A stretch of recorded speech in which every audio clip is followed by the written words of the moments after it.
welcome y'all to this private listening session. We turned a lot of people down, a lot of people at the door. You guys made it. Thank y'all for rocking with me and Jams, and thank y'all for being interested in Bizzy's new project. Before I Jump, coming out midnight, right? Midnight. What time is it? It's almost midnight. It's almost. Man, Perfect. So before it's gonna drop in like 10-15 minutes. So before it does, I want to have like a little quick, interview with you about your journey, man. Yeah, like, absolutely. Where'd you get this? Where you from, bro? You rep Miami, right. But you from where you from? Alright, so I was born in North Bay Village, Where's which that is at? North Miami. Okay. We moved over to a city called Miramar. I was about 12 years old. My mom picked me up from the movie theaters. And I was doing hoodlum shit with my friends. And boom, a gun dropped from my waist. I was doing stupid shit. And she said, we're moving. And we get in the car, go to this exciting city named Cape Coral. I'm crying. I'm like, man, I'm about to jump out the car. I ain't going over there. Before I Jump, the preview. Yeah. It's all led up to this. And then, man, I got to Cape Coral. I was the only house on the block. And there was nothing to do. There was nothing to do but take my craft serious. And, man, I think Cape Coral saved my life, really.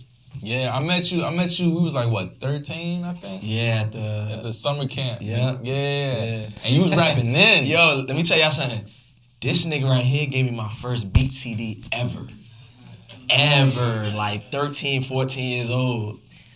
That's wild, yo. Recorded on, what's that little janky program that comes with the computer? If you're an artist, you know. Set up the little janky mic, and man, it's been history since. God damn, I feel old.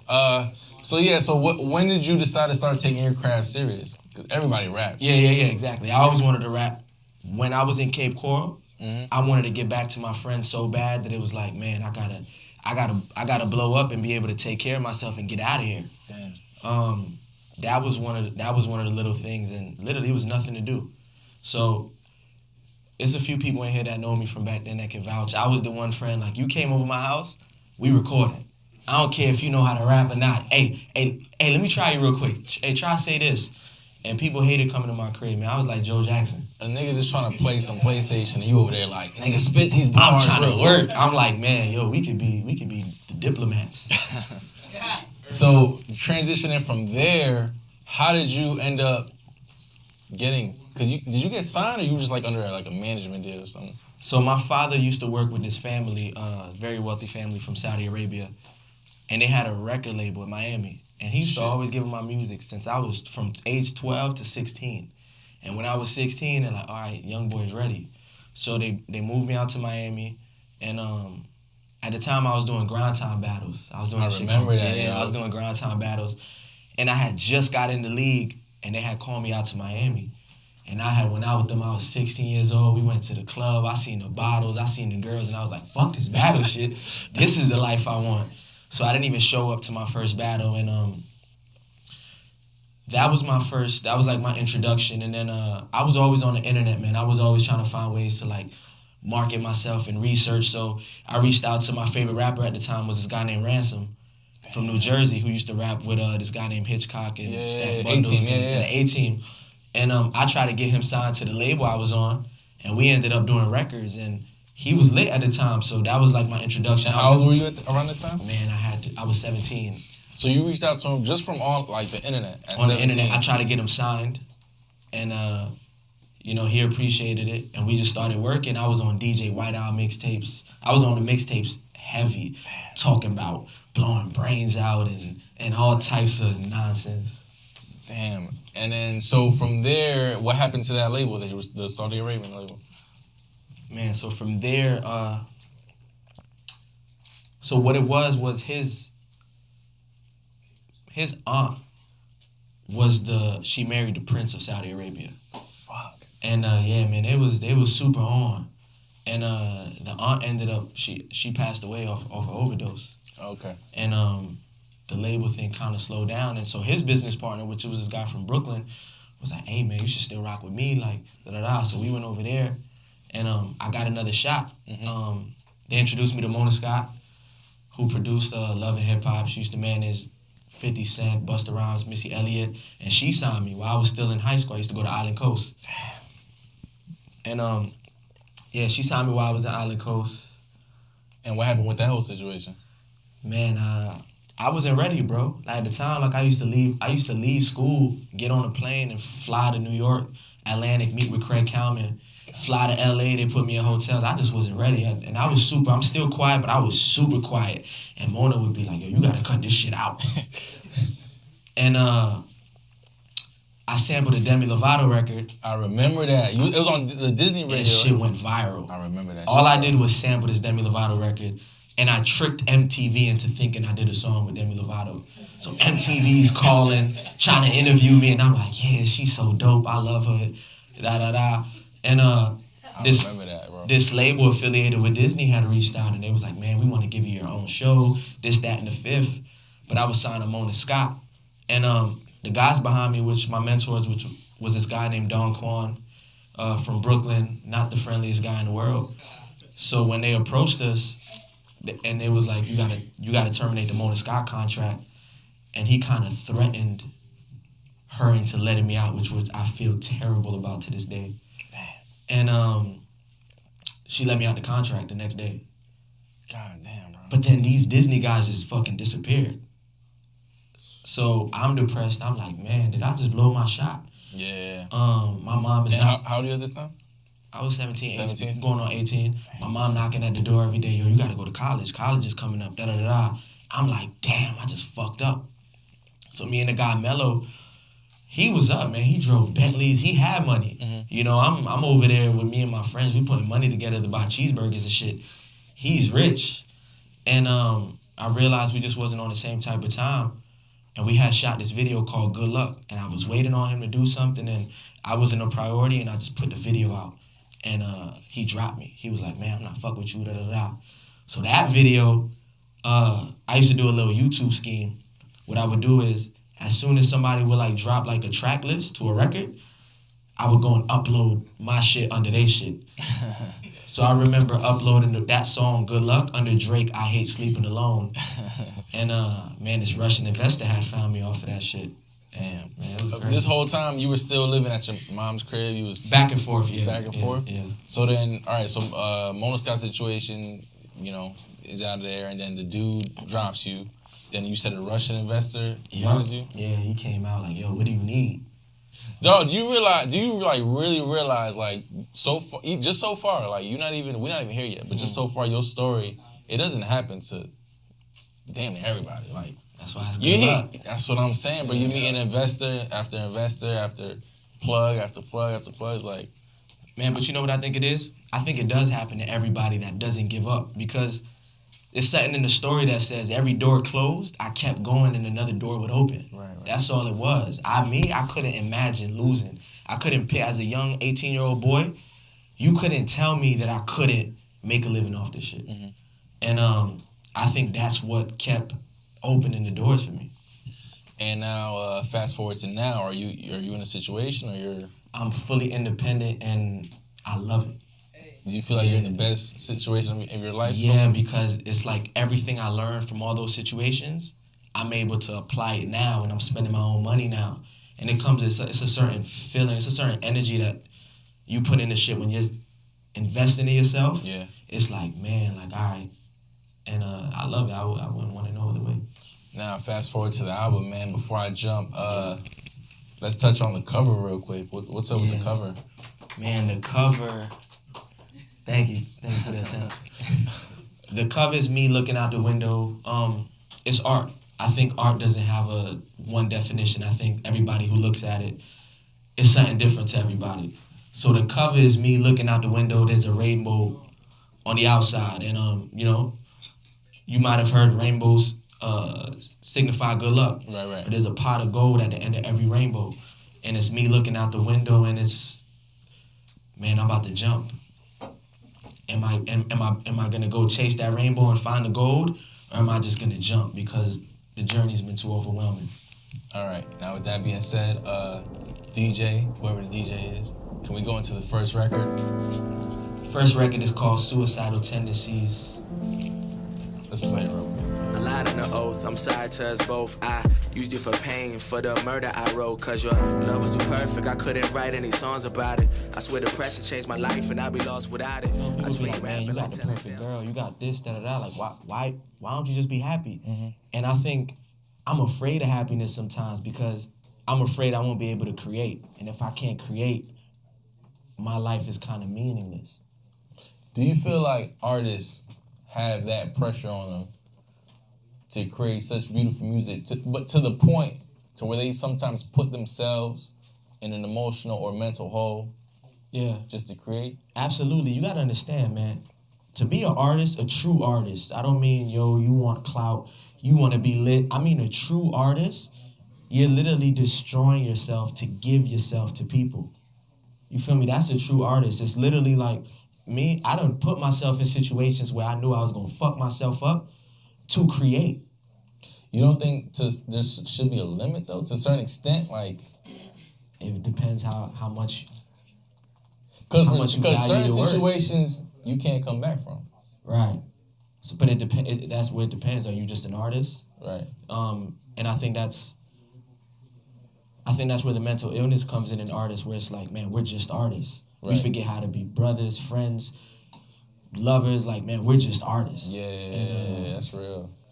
We struggle with that. Yeah. Now, there's another line I want to touch on. You said, you were like, it's quick, but it kind of resonated with me. You know, I guess I'm sure it resonates with anyone that's on the grind. Is the line said, "This is the year, mama." I said that 2 Thanksgivings ago. Yeah.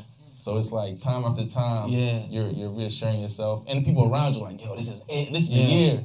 Because, man, every year this shit is, people don't understand the toll this takes. It's like every year you move out to LA, your mother's getting older, you're missing birthdays, you're missing graduations, friendships are deteriorating, and you just gotta be like that line came from me being away for 3 Thanksgivings, me and my friends, and we're like, all right, well, this gonna be the year. You know, we telling our mothers, this the last year we're going to be away from home, and it don't be.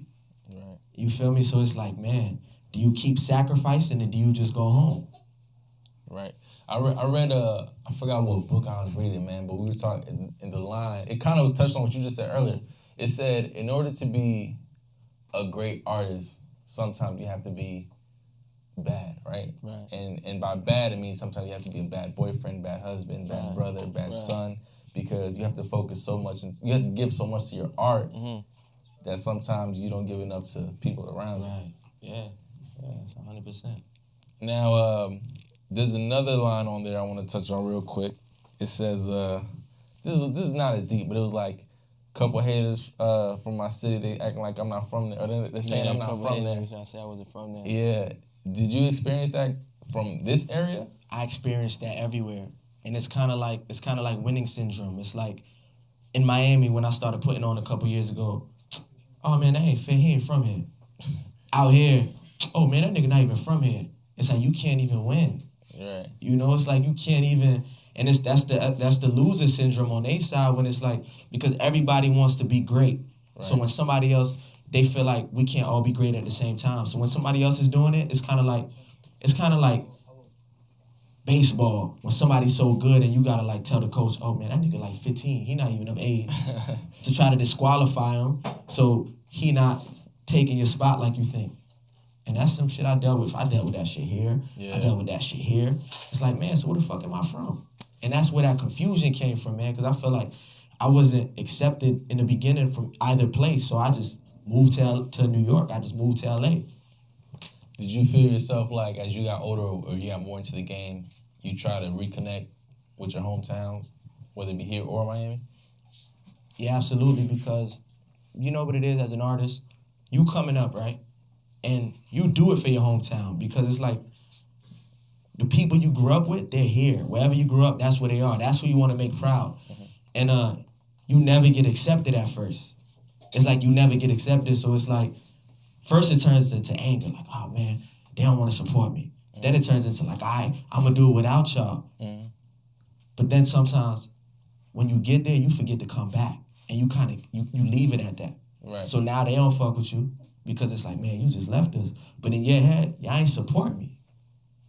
And And it took me coming back like, man, like, where's my home base? And, you know, I let that take me too far because coming up, nobody gets the support coming up. You got to understand, that's in any city. Nobody gets the support coming up because everybody's trying to do it. Mm-hmm.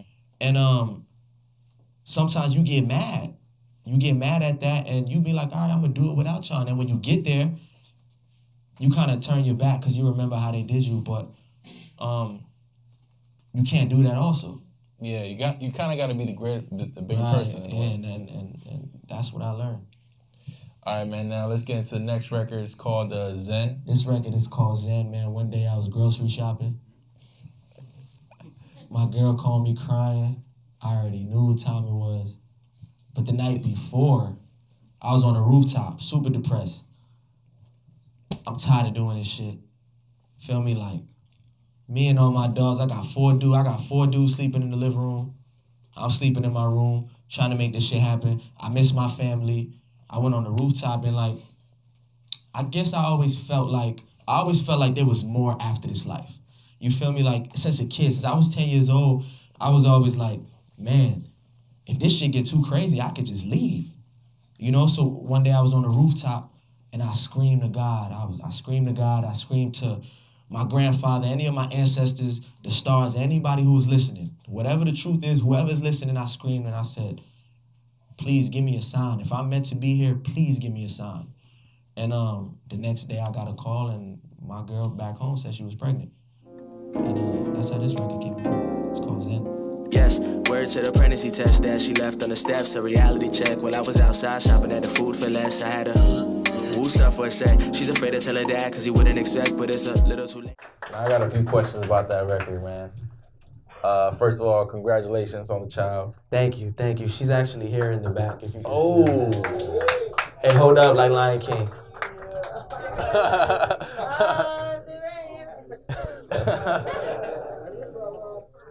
Damn, so how does it feel, man? How does it feel having a... Man, it's amazing. It's a beautiful feeling, bro. How does that now impact the way you make music? The way I make music? Or just your career, just everything. It doesn't impact the way I make music. It impacts how much more music I make. Yeah. Now, did you make that song right after you got the phone call? That's the day of. I wait for these situations. Like, please give me something to write about today. And then boom. Before I even stress and think about it, I just go right. Now, you had a line that you were like, mama raised me not to... What was it? Not to get rid of no baby? Yeah, my mom ain't raised me to murder no baby. So that wasn't even like in your It wasn't even like thought. Not even like, It was like, man, this is... Because I remember the night before and me talking to God and it was like, give me a sign. So I felt like if I did anything else, it was like, I'm ignoring the sign I asked for. Mm-hmm. It just came too close. In what ways do you feel like this made you better? Man, it gave me a reason. Anytime I just feel like saying, fuck it, I have to remember, like, man, like, I'm leaving someone behind. Right. So, down the road, we're going to get an album named Zen? Maybe. You never know. All right, DJ, play the next record. I had a really good time Let's last get in the night. vibe. Yo, it was my girl that introduced us at the party. You know I like to play with fire like hibachi. It's like I never learned until I burn myself. Now we got another song that I want to get into coming up next. It's called it's actually called the name of this delicious drink that I'm sipping on. Hey man, I need some more drinks in this motherfucker. Hey, you gotta add a little pepper to that. Just saying. Add a little flavor. So the next song is called Juice Crew. It's definitely I feel like the way, like the placement of the record on the album, it definitely switches up the vibe. It kind of turns things up a little bit. Right. It makes it a little bit more fun. Right. What went into that record? So Juice Crew, my good friend from Tidal, she told me they was doing this Tidal and Sprint announcement. They was announcing a partnership, and she said that Jay-Z had one of the songs he never heard. So she always shoots me the first opportunity. So I ran straight to the studio and recorded this. And they ended up going with Playboy Cardi's Magnolia. Mm-hmm. But nonetheless, this record came out in the process. Weren't you on a commercial for? Yeah, I was. Juice Crew was created for that commercial. Oh, okay. Now this record is featuring Zoe Dallas and Trinidad James. Trinidad James and my man Leon Thomas does background vocals. If y'all remember Nickelodeon Victorious, Leon Thomas, the dude with the braids, the dreads, the drummer. That's my dog, super talented producer and artist.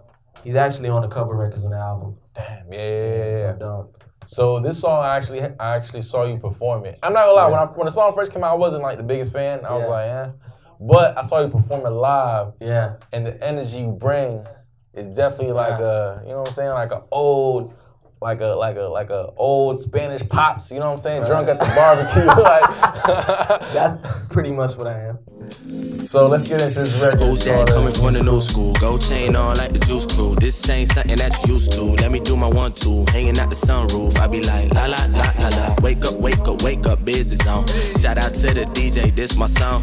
If my ex can hear this, hit my Siri, what's the best route to make it back for dinner at your pregnant girlfriend house? Don't forget to weed your garden. Remember the way it is now that autumn leaves are falling into Thank you. So like, I don't know if some of y'all know, but that song was actually produced by Southwest Florida's own Jake Herring. Yes, sir. I don't know if y'all familiar with who he is, but he's definitely out here, man.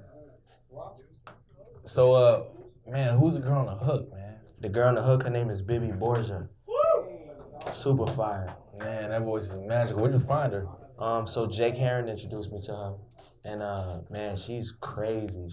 She's legendary. Did y'all like vibe in studio and create the record, or? Nah, he sent it at the right time. Damn. That's crazy, man. Now, that whole record feels like, this might sound like cheesy or corny in a way, but it feels like it's a letter to the mother of your child, in a way. Right. Is that how it was intended? Yeah, parts of it. Did you, on that record, are there some things that you said that might have been difficult to have in a real conversation? Absolutely. So that record is, man, so for one, when I found out I was having a daughter, my immediate reaction was, man, my life is over. You know, it was, man, like, my youth is over. Yeah. So on verse 1, 2, and 3, and the music video explained it better, it's 3 different perspectives talking. Verse 1 is that young guy out doing this thing, just living his life, cheating, whatever. Verse 2 is the higher conscious speaking to you and, okay, man, you want to live this life, but this is how it's going to affect your daughter. Mm-hmm. You know, because the thing is, as men and as new fathers, it's like we sometimes make selfish decisions that we don't realize. It's like a domino effect. It's like you think what you're going to do in the dark is not going to come to the light. Right. And so, you know, I go, what makes it even harder was the plant the tree and water was the mother of your daughter. Now you try not to get caught up on all that child support and when she gets to spend a week and has become the judge's orders. Right. When I wrote that was before my daughter was even born, but it was like, man, if you go decide to be selfish, like, these are the things, now you got stuff to lose. It's no longer just a young guy trying to have fun. Now your family's on the line. And so that was just me, my higher self speaking to me and saying, like, these are the risks that comes with being selfish. Nigga, you be creative as fuck. Do you be high when you be writing this shit? Nah, I don't even smoke, bro. Damn. Nah. Damn. I drink. I do drink. I sure drank some Tito's that night. I wrote the record. That's definitely an old man's drink, so I can tell. Hey, man, listen. Tito's gluten-free, no hangover. Shout out to Nate. He stayed with that organic wine. You feel me?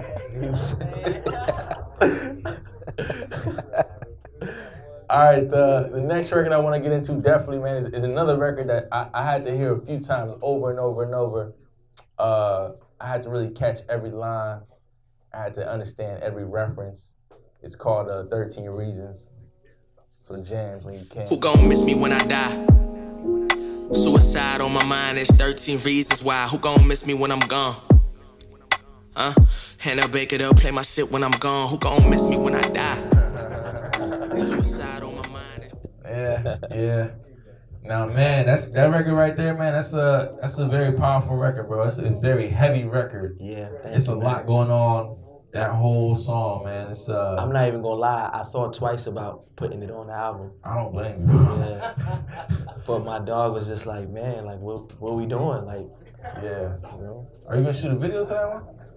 maybe. Yeah. Man, there's a couple lines, if you don't mind, about Yeah. that record, bro. Yeah. All right, starting off, you say 10 years old, you try shooting yourself? Yeah, Right. man. Depression, man. That's why I be saying, like, depression, it's something I've been dealing with since a kid. Man, you know, I had shit going on at home.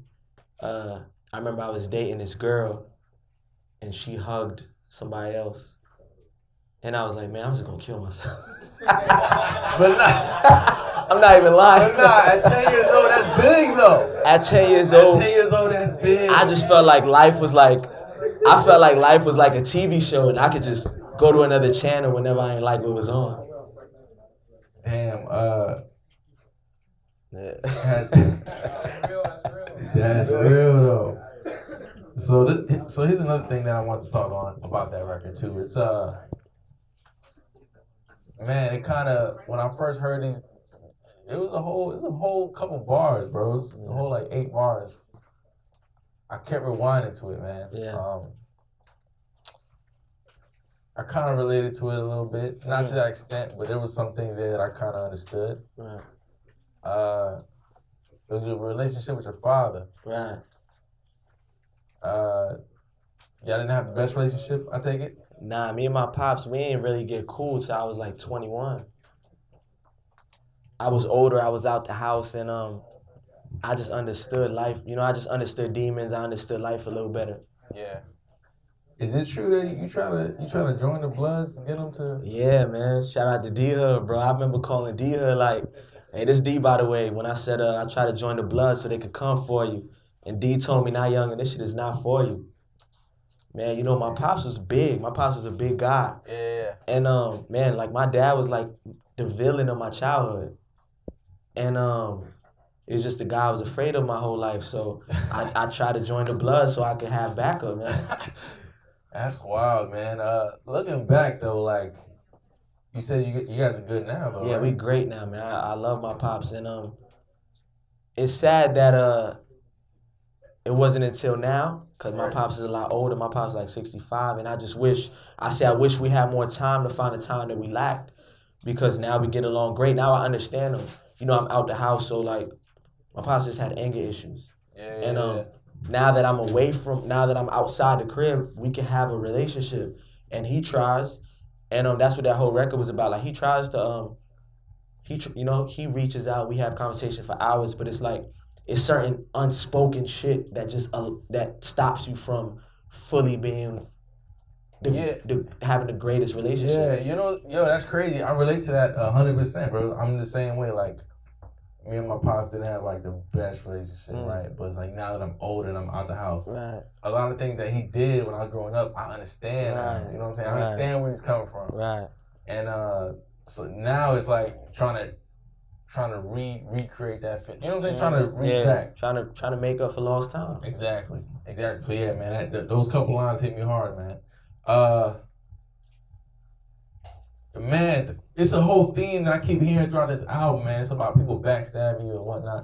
Do you feel like you had a lot of opportunists around when you first started your career? Yeah, absolutely, man. Because going back to, like I said, I was always the one like, yo, let's make music, let's work. Right. And man, kids at 14, 15, niggas ain't trying to work. Niggas is trying to go to parties and chill with bitches. Yeah. My mom was a little strict.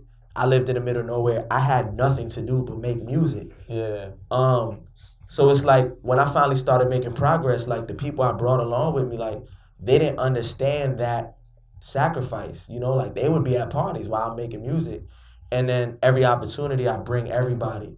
And I was too young to understand, like, you can't just take everybody with you. You know, everybody don't need to go everywhere. It's like the universe will take you where you deserve to be. And if you bring somebody else that don't deserve to be there, you gonna lose it. Right. And I learned that lesson over and over and over. Do you feel like sometimes that a lot of people around you just stick around just because they feel like, yo, if you make it, Bizzy gonna take care of me? Yeah, absolutely, because that was just my nature. But also, I was afraid to be alone. I didn't know how to be alone. My mom been telling me since I was a kid, yo, you was born alone. I didn't know how to be alone. you know. And it's crazy because being alone is like where I made everything happen. So it's almost like I was afraid of success many times. Yeah. One more question I want to touch on this record, man. You kind of dig deep. You kind of dig deep on this. Who's Carolina, bro? Like, who's this? Listen, Caroline's my ex-girl that he knows, and and I tried to kill myself over her many times. This is old news, but you know. Anyways, keeping it moving, man. He had to ask that. All right, another record I want to get into, man, is a record that actually, honestly, man, took me by surprise.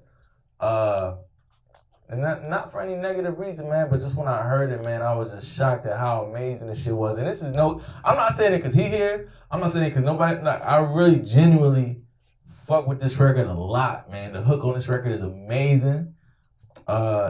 Fuck it. Without further ado, man, Truth Hurts. Please blast that. Hey, hold on. Hey, Nate, come sit up here with your boy real quick for this one, man.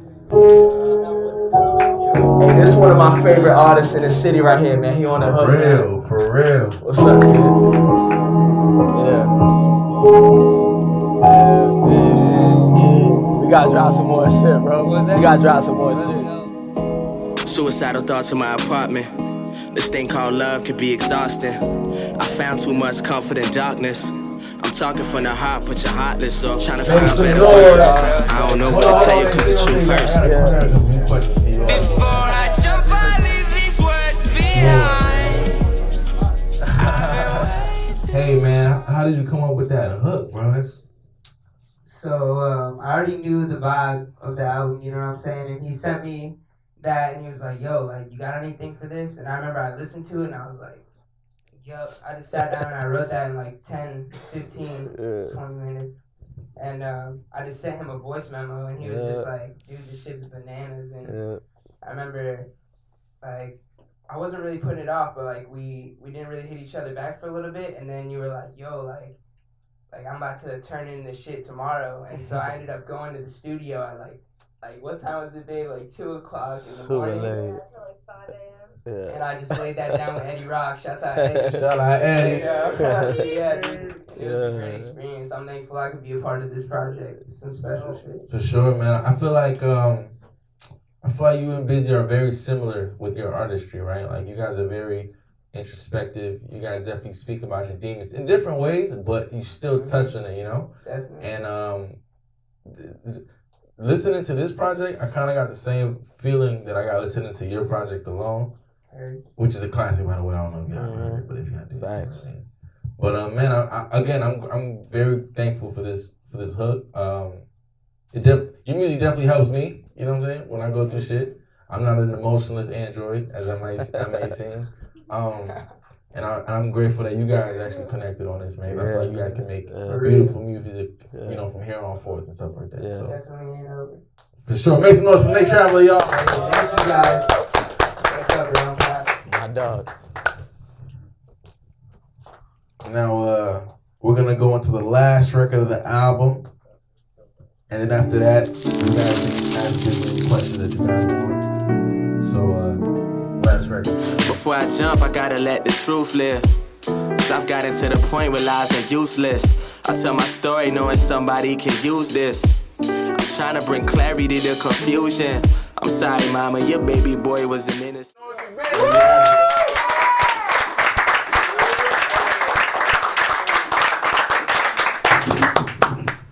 All right, if anybody got any questions, let me know. Yo, my dog. I was just wondering, who's the first person you ever like performed for? You know what I'm saying? Like who did you break the ice with? The first person I ever performed You were for? like, yo, I can rap. Probably my mom. Heard that? Yeah, I recorded a tape off a boombox and played it for her. Word. Yeah. Alright, that's my question right there. Thank you, man. Who else? You mentioned that you had trouble saying or recognizing where you're from. Mm-hmm. Where do you think you're from now? Or where would you say that you're from now? I feel like I feel like I'm from here. I feel like I'm from Southwest Florida. I feel like looking back in hindsight, I faced some of the struggles that we all face, and it's just getting a shot somewhere where it's we didn't choose to be born here, we didn't choose to grow up here. It's probably our parents' decision, and we had dreams that were bigger than this city, and we all faced the struggle of getting past it. Who's next? Who's next? Who's next? Who's next? Go ahead. So I noticed on Zen, Yeah. the 3/4 swing, and I was just wondering what was that creative process like? Just like applying like what you were thinking about onto like that particular beat, because that beat standing out to me the most on that album, because it's a rhythm that most hip hop doesn't do. Like you don't really hear a rapper use 3/4, so that was pretty dope to hear someone do it and execute it really well. So Thank like, what put you in that mindset? Man, I literally wrote that as soon as I found out I was having a daughter. I had a folder of beats that I just been sitting through. Sometimes I like a beat so much that I can't get to it until I'm in that environment. So I think that one just called my name the minute I found out the news. You had it for a little bit. Yeah, I always sit with my beats. Yeah, I go jogging, I listen to beats. I'm in the car, I just listen to beats. Yeah. Yeah, good question. Anybody else got any questions? Anybody else? Go ahead. Do you still to this day have suicidal thoughts? And if you don't, what do you think made you move past that? Man, I had a suicidal thought about 2 days ago. Yeah. It still does, man. It's just feeling so much, man. I feel like not even artists. I just feel like it's people. I'm sensitive. I'll be the first one to say I'm sensitive about my shit, and I feel too much.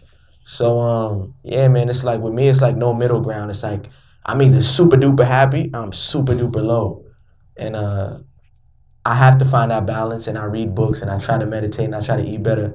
But no luck so far. But I'm working on it. I got one question. Yeah. So, as of today, August 24th, congratulations on the release, by the way. Thank you. Before I Yes. jump, Bizzy, one of the coolest cats I've ever met in my life, man. I I got a appreciate serious you. question for you, bro. Yes, sir. I think everybody wants to know, would you say that you at this time are 100% vegan? I would say I wish. Hey, man, make some noise for Jams, man. He's a special soul, bro. You gotta appreciate people that care so much about the culture and building other people's dreams. That's a special kind of soul, man. Again, make some noise for my brother Jams. I think my dog over here had a question. Yo. So like as far as like depression, like suicide, stuff like that, like the music, is it therapeutic? Is like how you deal with it, or is it just you like simply expressing yourself? It's how I let it out. It's how I deal with it. It's how I deal with it more.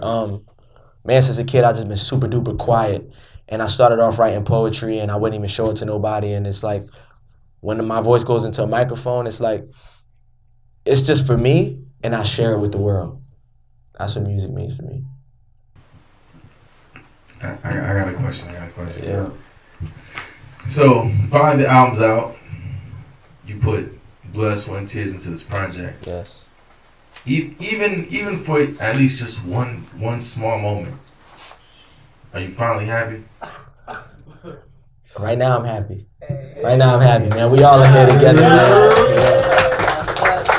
Hey, I thank each and every one of you to coming out. Shout out to Nate Traveler, man. Super dope artist that I'm a fan of. Shout out to Yoko, he's in the building. My brother. Shout out to D-Hood. Shout out to Jam. Shout out to Bugzy Lavoe. Shout out my partner Aaron, man, if y'all need marketing. This the guy right here. Shout out to Oni, super marketing genius, wherever she is. She keeps my life together. Shout out to my mom.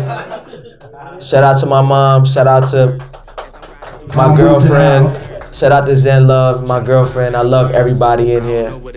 My album is out before I jump. I appreciate you guys for coming out.